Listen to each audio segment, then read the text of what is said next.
You find out, I think we all know this, you find out a person's true colors when there's crisis.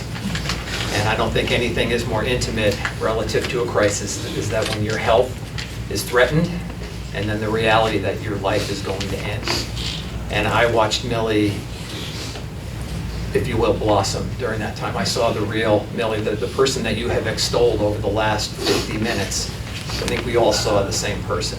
And as a pastor, and as a friend, we've known each other 25 years, it just lifted my spirit to see someone living an authentic Christian life of sacrifice and submission and joy in the face of probably the most difficult situation any of us will ever face. Maybe the loss of a child might be more deeply felt, but the realization of the end of life is a very, very sobering thing. And she handled it with grace and with class and with joy. And then I'll leave you with a verse. I have to think this is one of her memory verses, as long as she walked with the Lord.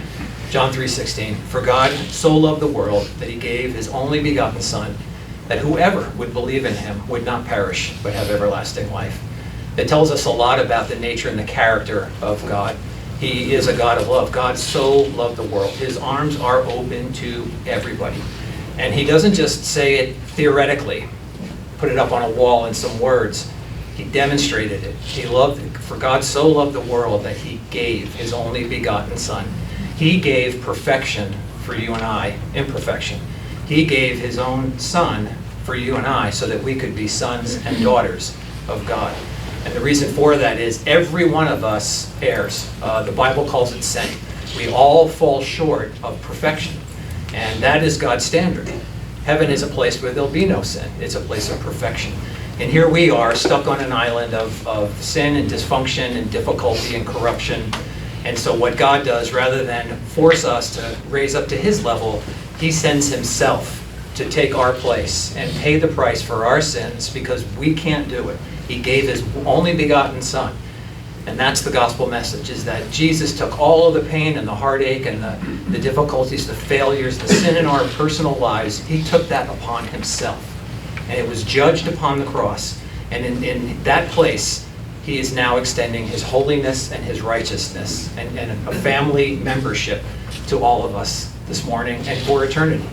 For God so loved the world that he gave his only begotten Son, that all who would move mountains in his name, all who would give all their money to the church in his name, all those who would fast for 39 days every month.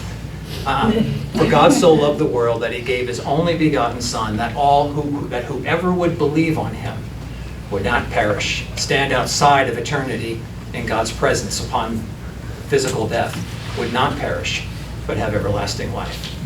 And if you don't believe me, Millie's life exhibited that.